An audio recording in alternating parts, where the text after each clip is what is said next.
சுவாமிஸ் கிச்சனில் நாம் இன்றைக்கி பார்க்க போகிற ரெசிபி பலாப்பழ குழி பணியாரம்.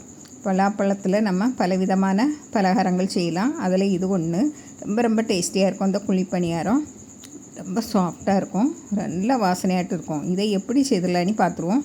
நான் 1 கப்பு பச்சரிசி எடுத்து 3 மணிக்கூர் ஊறப்பட்டு வச்சுருக்கேன். இந்த கப்பில் தான் 1 கப்பு எடுத்தேன், அதை தான் நான் ஊறப்பட்டு வச்சுருக்கேன். இப்போ நல்லா ஊறி வந்திருக்கு பாருங்கள். இப்போ அந்த தண்ணியை வடிகட்டிட்டு மிக்ஸி ஜாரில் மாற்றிடலாம். மிக்ஸி ஜாரில் எல்லாம் மாற்றிடுங்க. இதில் 4 ஏலக்காய் போட்டு வச்சுருங்க. இப்போது நான் இதுக்கு ஒரு 300 கிராம் போல் பலாப்பழச்சோளம் எடுத்து வச்சுருக்கேன். அதை தனியாக வச்சுருவோம். முதல்ல நம்ம அந்த அரிசியை தண்ணி விடாமல் அரைச்சி எடுத்துருங்க, அப்படின்னா தான் நல்லா அரைபடும்.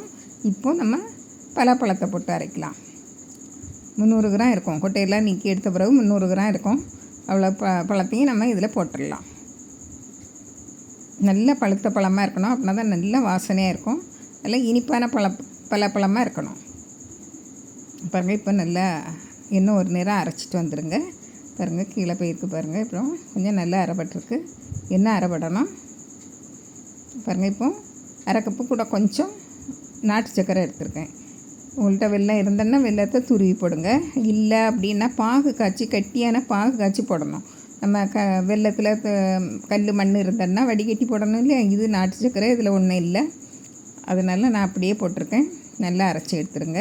பாருங்கள், இப்போ நல்லா நைஸாக அரைச்சி எடுத்துடலாம். இப்போ இதை எடுத்துகிட்டு ஒரு பாத்திரத்தில் மாற்றிடுங்க.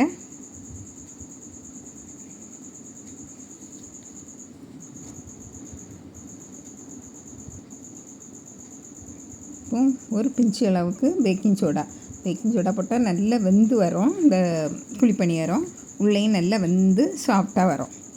போடாமலே சுடலாம், கொஞ்சம் ஹார்டாக இருக்கும், அவ்வளோதான். ரொம்ப நேரம் இந்த பலாப்பழம் போட்ட மாவை புளிக்க வைக்கக்கூடாது. அதனால தான் கொஞ்சம் பேக்கிங் சோடா போட்டு உடனே சுட்டுடலாம். இப்போ இதில் 3 டேபிள் ஸ்பூன் தேங்காய், துருவின தேங்காய், 1 டீஸ்பூன் கருப்பு எள்ளு போட்டு நல்லா கலந்து விட்டுருங்க. கொஞ்சம் இன்னும் கெட்டியாக தான் இருக்குது, இன்னும் கொஞ்சம் தண்ணி விடணும். இப்போ வேறு கரண்டியை போட்டு பார்க்கேன், கொஞ்சம் குறைவு தான் தண்ணி. இன்னும் கொஞ்சம் தண்ணி விட்டு நல்லா கலந்து விட்டுருங்க. இப்படி கொறி ஊற்று பக்குவத்தில் இருக்கணும். அதுக்கு நீட்டு தண்ணியும் ரொம்ப அதிகமாக விட்டுறக்கூடாது. பாருங்கள், எண்ணெய் நல்லா காயணும். காய்ச்ச உடனே நீங்கள் அடுப்பை ரொம்ப குறைச்சிட்டு மாவை விடணும். ஒவ்வொரு கரண்டி விட்டுருங்க. இந்த பக்குவத்தில் இருக்கணும் மாவு.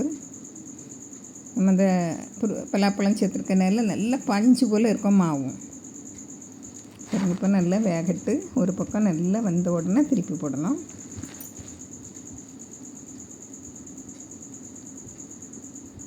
சுலபமான முறையில் சீக்கிரமாக செய்திடலாம். அரிசி ஊற போட நேரம் தான். பாருங்கள், நல்லா வெந்த பிறகு நீங்கள் எடுங்க. இப்படி இருக்குன்னு பாருங்கள், குண்டாக இருக்கும், பந்து போல் இருக்கும். பாருங்கள்,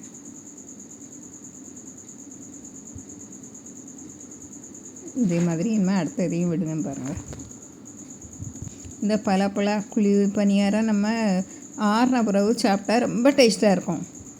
நல்லா டேஸ்டாகட்டும், நல்ல வாசனையாட்டும் இருக்கும். நீங்களும் வச்சு சாப்பிட்டு பாருங்கள். இதை